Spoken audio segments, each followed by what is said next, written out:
হে অপবিত্র আত্মা, তুমি বেরিয়ে আসো। তুমি থাকবে প্রখর বাষ্পে উত্তপ্ত পানিতে। আসসালামু আলাইকুম। আলোর পথে বাংলার সুপ্রিয় দর্শক মণ্ডলী, আশা করি আল্লাহ তাআলার অশেষ রহমতে ভালো আছেন। প্রিয় দর্শক, আজকে আমরা আলোচনা করব মৃত্যুর পর ফেরেশতারা লাশের সাথে কি করে। যখন লাশটিকে দাফন করে আপনজন চলে যায়, তখন সেই লাশের সাথে কি হয় এ নিয়ে আমরা আলোচনা করব এবং রিপোর্টের শেষ অংশে আমরা আলোচনা করব যে দোয়াটি পাঠ করলে মুনকার নেকিরের প্রশ্নের জবাব খুব সহজভাবে দেওয়া যায়। প্রিয় দর্শক, হযরত আজরাইল আলাইহিস সালাম যখন আত্মা কবজ করে নেন, তখন আত্মা দেহকে বলে দেয়, হে দেহ, আল্লাহ তোমাকে সুপ্রতিদান দিক। তুমি আমার সঙ্গী হয়ে আল্লাহর আনুগত্যে অগ্রগামী ছিলে, আর আল্লাহর অবাধ্যে ছিলে খুবই পশ্চাৎপদ। তুমি আমার পক্ষ থেকে মোবারকবাদ গ্রহণ করো, কেননা আজ তুমি নিজেও মুক্তি পেয়েছ আর আমাকেও নাজাত দিয়েছ।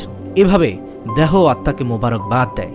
মুমিন বান্দার মৃত্যুতে জমিনের যে সকল অংশে সে ইবাদত করত সেগুলো কাঁদতে থাকে। আকাশের যে সকল দুয়ার দিয়ে তার ন্যাক আমল উপরে উঠত সে সকল দুয়ার তার জন্য কাঁদতে থাকে। যে দরজা দিয়ে তার রিজিক নেমে আসত সে দরজাও কাঁদতে থাকে। আকাশ জমিনের এই ক্রন্দন দীর্ঘ 40 দিন পর্যন্ত অব্যাহত থাকে। মালাকুল মউত যখন তার আত্মা কবজ করে নেয়, তখন তার দেহের হেফাজতের জন্য সেখানে 500 ফেরেশতা দাঁড়িয়ে থাকে। যদি কেউ তার লাশের পাশ ফিরাতে চায়, তখন ফেরেশতারাও এ কাজে মানুষকে সহযোগিতা করে। এমনকি কাফন পরিধান ও সুগন্ধি মাখানোর কাজেও ফেরেশতারা অংশ নেয়। লাশের সম্মানার্থে ফেরেশতারা দুটি সারি করে ঘর থেকে কবর পর্যন্ত দাঁড়িয়ে যায়। জানাজা যখন অতিক্রম করে, তখন তারা অভ্যর্থনা জানায়, তার জন্য ক্ষমার প্রার্থনা করে। মুমিনের মর্যাদার এই অবস্থা দেখে ইবলিশ এত জোরে চিৎকার করে ওঠে যে তার দেহের হাড়ের কোনো কোনো গ্রন্থির বন্ধন এ সময় শোকে পরিতাপে ছিঁড়ে যায়। সে আক্ষেপের সাথে তার সঙ্গীদের বলতে থাকে, তোমাদের সর্বনাশ হোক, এই বান্দা তোমাদের ফাঁদ থেকে কিভাবে ফসকে গেল? ইবলিশের সঙ্গীরা বলে, এ নিষ্পাপ ছিল, তাই আমাদের ফাঁদে আটকায়নি। মালাকুল মউত যখন তার আত্মাকে নিয়ে আকাশে আরোহণ করে, তখন হযরত জিবরাইল আলাইহিস সালাম 70,000 ফেরেশতা নিয়ে তাকে অভ্যর্থনা জানায়। আর সকল ফেরেশতারা তখন আল্লাহ তাআলার সন্তুষ্টির সুসংবাদ জানাতে থাকে।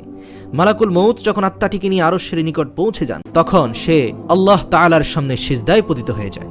আর সে সময় আল্লাহ তাআলা ইরশাদ করেন, হে মালাইকাল মউত, তুমি আমার বান্দাকে নিয়ে যাও, জান্নাতের বাগানে রেখে এসো। অতঃপর তাকে কবরে রাখার পর নামাজ তার ডান দিকে এবং রোজা তার বাম দিকে এসে দাঁড়ায়। প্রিয় দর্শক, আমরা আজ নামাজ এবং রোজা ছেড়ে দিয়েছি। নামাজ রোজার গুরুত্ব আমরা বুঝি না, অথচ এই নামাজ এবং রোজা কবরে আপনার ডান এবং বামে এসে দাঁড়াবে আপনাকে সকল প্রকার মুসিবত থেকে প্রটেক্ট করার জন্য।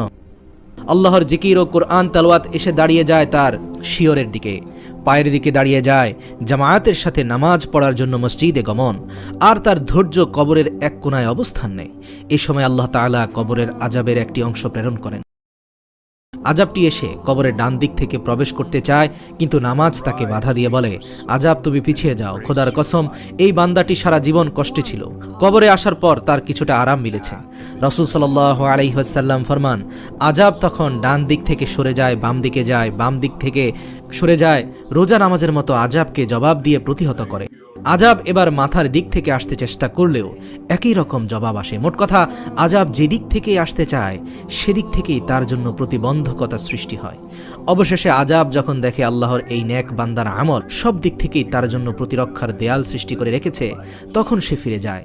আর সে সময় সবর উঠে নেক আমল সমূহকে বলতে থাকে, এই আযাবের প্রতিরক্ষায় আমি এজন্য আসিনি যে মূলত তোমাদের শক্তির পরিমাণ দেখাই আমার উদ্দেশ্য ছিল।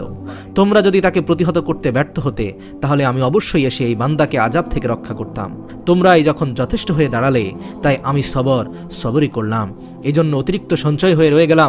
ফুলসিরাত আর মিজানে আমি তার কাজে আসবো ইনশাআল্লাহ। এরপর ওই বান্দার নিকট এমন দুজন ফেরেশতা আসে যাদের চোখ নীল বর্ণের, আওয়াজ ভয়ঙ্কর, গরুর শিংয়ের ন্যায় দাঁত, এবং তাদের শ্বাসের সাথে নাসারন্ধ্র দিয়ে অগ্নিশিখা বের হয়। ফেরেশতাদ্বয়ের উভয় কাঁধের মধ্যবর্তী স্থান খুবই প্রশস্ত। তারা মুমিন বান্দা ছাড়া আর কারো উপর দয়া করতে জানে না। এই দুজন ফেরেশতাকেই মুনকার নাকির বলা হয়।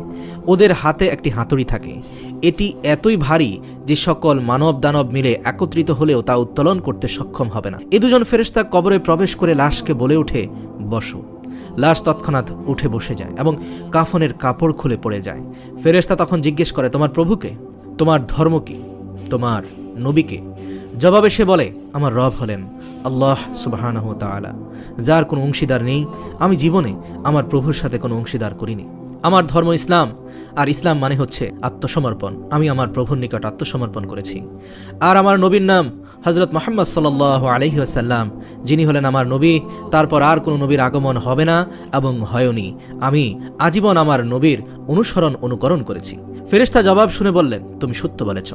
অতঃপর কবরকে চারদিক থেকে প্রশস্ত করে বলেন, তুমি উপরে একটু দিকে তাকিয়ে দেখো। সে উপরের দিকে তাকায়, তখন আকাশের শেষ সীমানাতক তার চোখের সামনে ভেসে ওঠে। ফেরেশতারা বলেন, হে আল্লাহর বন্ধু, এটা তোমার অবস্থানের ঠিকানা। আল্লাহর আনুগত্যের বিনিময়ে তুমি এটা পেয়ে। বর্ণনার এই পর্যায়ে এসে রাসূল সাল্লাল্লাহু আলাইহি সাল্লাম বলেন, ওই সত্তার কসম যার মুঠোয় আমার প্রাণ। মুমিন বান্দা তখন এতই আনন্দ অনুভব করে যা কখনোই শেষ হবার নয়। অতঃপর ওই বান্দাকে আবার নির্দেশ দিয়ে বলা হয় যে তুমি নিচের দিকে দেখো। নিচের দিকে যখন সে তাকায়, তখন দোজখের শেষ সীমানা পর্যন্ত তার দৃষ্টির গোচরে চলে আসে। ফেরেশতা তখন তাকে বলে, হে আল্লাহর প্রিয় পাত্র, এই ভয়ানক নরক থেকে তুমি নাজাত পেয়েছ। রাসূল সাল্লাল্লাহু আলাইহি ওয়াসাল্লাম ইরশাদ করেন, ওই বান্দা এই সময় এমন পুলকানুভূতি অর্জিত হয় যা কখনো সমাপ্ত হবার নয়। অতঃপর স্বর্গের ৭৭টি দরজা তার জন্য উন্মুক্ত করে দেয়া হয়। এসব দুয়ার দিয়ে জান্নাতের সৌরভ এবং সুশীতল সমীকরণ তার কবরে পৌঁছতে থাকে এবং ততদিন পর্যন্ত থাকবে যতদিন সে কবরে থাকবে। রাসূল সাল্লাল্লাহু আলাইহি ওয়াসাল্লাম আলোচনার ধারাবাহিকতা অব্যাহত রেখে বলেন, এরপর আল্লাহ তাআলা মালাকুল মউতকে নির্দেশ দিয়ে বলেন, তুমি আমার দুশমনের নিকট যাও এবং তাকে আমার কাছে নিয়ে এসো। আমি প্রাচুর্যের সাথে তাকে রুজি দিয়েছি, সীমাহীন নিয়ামতের বাড়িপাত করেছি তার উপর, কিন্তু সে আমার সাথে শুধু অবাধ্যতাই করে ফিরেছে। এবার এই দুশমনকে আমার নিকট হাজির করো। মালাকুল মউত আল্লাহর নির্দেশ পেয়ে এমন কদাকার বেশে ওই বান্দার নিকট আগমন করে যে কেউ কোনোদিন এমন আকৃতি দেখেনি। তার 12টি চোখ থাকে, তার কাছে এমন একটি লৌহ শালাকা থাকে যা শাখা ও কাঁটা বিশিষ্ট। মালাকুল মউতের সাথে আরও 500 ফেরেশতা থাকে। এদের প্রত্যেকের হাতেই থাকে জাহান্নাম থেকে নিয়ে আসা আগুনের চাবুক। মালাকুল মউত অবাধ্য বান্দাকে চাবুক দিয়ে এমনভাবে আঘাত করতে থাকে যে প্রতিটি কাঁটা তার সারা দেহে তন্ত্রের মূলে বিদ্ধ হয়ে যায়। অতঃপর সেটি পাকিয়ে টেনে বের করে এবং তার পায়ের নখের তলদেশ থেকে পর্যন্ত আত্মাকে বের করে নিয়ে আসে। এরপর সেই লৌহ শলাকাটি তার উভয় পায়ের গোড়ালিতে ঠুকিয়ে দেওয়া হয়। তখন আল্লাহর এই দুশমনের এতই কষ্ট হয় যে বেদনায় সে কাতরাতে থাকে। এমন সময় বাকি ফেরেশতারা তাদের হাতের চাবুক দিয়ে তার মুখমণ্ডল এবং পশ্চাৎদেশে অনবরত প্রহার করতে থাকে, কেননা সে তার আত্মাকে শরীর থেকে সহজে বিচ্ছিন্ন করতে চাচ্ছিল না। এ সময় তার আত্মাকে টেনে হিঁচড়ে সারা দেহ থেকে গোড়ালিতে নিয়ে আসা হয়। শাস্তির এই পর্যায়ে শলাকাটি তার হাঁটুতে ফোটানো হয়। তখন বেদনায় সে ছটপট করতে থাকে। এমন সময় ফেরেশতারা আবার আগুনের চাবুক দিয়ে তার মুখ ও নিতম্বে মারতে শুরু করে। হাঁটু থেকে শালাকাটি বের করে ঢুকানো হয় তার নিতম্ব দেশে, অতঃপর বুকে এবং সবশেষে কণ্ঠনালীতে। অতঃপর পূর্বের মতোই সেটিকে টেনে বের করা হয়। এরপর ফেরেশতারা জাহান্নাম থেকে সংগ্রহ করা অঙ্গার তার থুতনির নিচে বিছিয়ে দিয়ে বলে, হে অপবিত্র আত্মা, তুমি বেরিয়ে আসো। তুমি থাকবে প্রখর বাষ্পে, উত্তপ্ত পানিতে এবং ধূম্রকুঞ্জের ছায়ায়, যা শীতল নয় এবং আরামদায়ক নয়। সূরা ওয়াকিয়া আয়াত নম্বর 42 থেকে 44। প্রিয় দর্শক, আমরা আজকে এই হাদিস থেকে সুস্পষ্টভাবে বুঝতে পারলাম এই মাহে রমজান আমাদের জন্য কতটা গুরুত্বপূর্ণ। এই রমজানের সিয়াম সাধনা কবরে আমার বাম পাশে এসে দাঁড়াবে এবং আমার সালাত আমার ডান পাশে এসে দাঁড়াবে। প্রিয় দর্শক, শুধু রমজান, বাকি 11টি মাসও আমাদের রব্বুল আলামিনের নিকট মাথা নত করে আমাদেরকে কবরের চিন্তায় মগ্ন থাকতে হবে। আমাদেরকে কবরের সামান জওয়ার করতে হবে, কারণ এই অন্ধকার কবরে আমাদেরকে সাহায্য করার মতো আমাদের ন্যাক আমল ব্যতীত আর কিছুই নেই। প্রিয় দর্শক, আসুন এই মাহে রমজান ঈমান এবং আমল তৈরি করার সময়। আসুন এই পর্যায়ে আমরা জেনে নিব কবরে মুনকার নেকিরের সওয়াল জবাবে সাহায্য পাওয়ার উপায়। আমরা একটি দোয়া শিখে নিব। যে ব্যক্তি প্রতিদিন এই দোয়াটি পাঠ করবে তার জন্য আল্লাহ তাআলার পক্ষ হতে অনেক রহমত বর্ষিত হবে। তবে এই দোয়াটি একটি বিশেষ উপায়ে পাঠ করতে হবে।